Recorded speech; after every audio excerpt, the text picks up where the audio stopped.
Bonjour, je vais vous présenter un système de mesure de la pollution particulière dans un écoulement par méthode ultrasonique.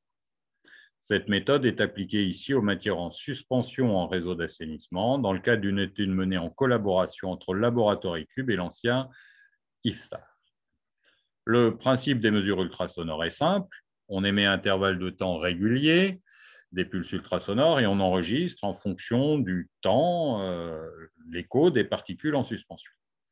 On extrait ensuite de ces enregistrements deux informations, une sur l'intensité rétrodiffusée moyenne et l'autre sur l'atténuation.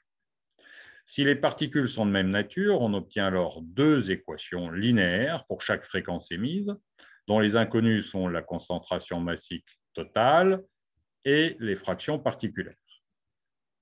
Il est néanmoins nécessaire de déterminer expérimentalement les coefficients grand K qui prennent en compte les effets de géométrie et de nature de matériaux des particules. Le problème est que les particules présentes dans les réseaux d'assainissement sont très diverses, non seulement en termes de taille, mais aussi en termes de nature de matériaux. On peut néanmoins distinguer deux grandes familles, les particules d'eau usée, plutôt organiques, les particules d'eau pluviale, plutôt minérales.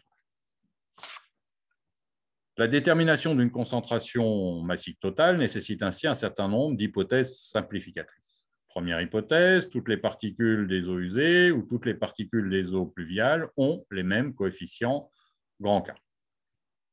D'autre part, on néglige les effets sur la mesure des particules les plus fines, inférieures à 10 microns, et des plus grossières, supérieures à 1500 microns.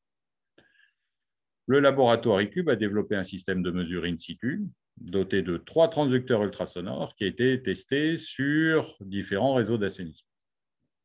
Les coefficients grand K, en atténuation et en rétrodiffusion, ont été préalablement déterminés en laboratoire. Il est possible, avec ce système, de déterminer 8 inconnus, la fraction de particules de type eau pluviale, la concentration massique totale et 6 classes de taille de particules. Des mesures in situ menées sur un site instrumenté par l'IFSTAR à Nantes ont montré que les évolutions journalières de concentration mesurées par méthode ultrasonore et par turbidité étaient comparables et qu'on voyait bien, au moment des événements pluvieux, l'apparition de particules de type eau pluviale.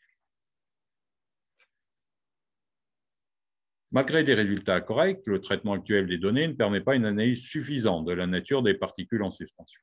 Une amélioration peut être apportée par la prise en compte de la densité de probabilité des intensités rétrodiffusées, notamment à travers la prise en compte des moments d'ordre 2 et 3 qui, correctement normalisés, apportent des informations supplémentaires gratuites en termes de matériel.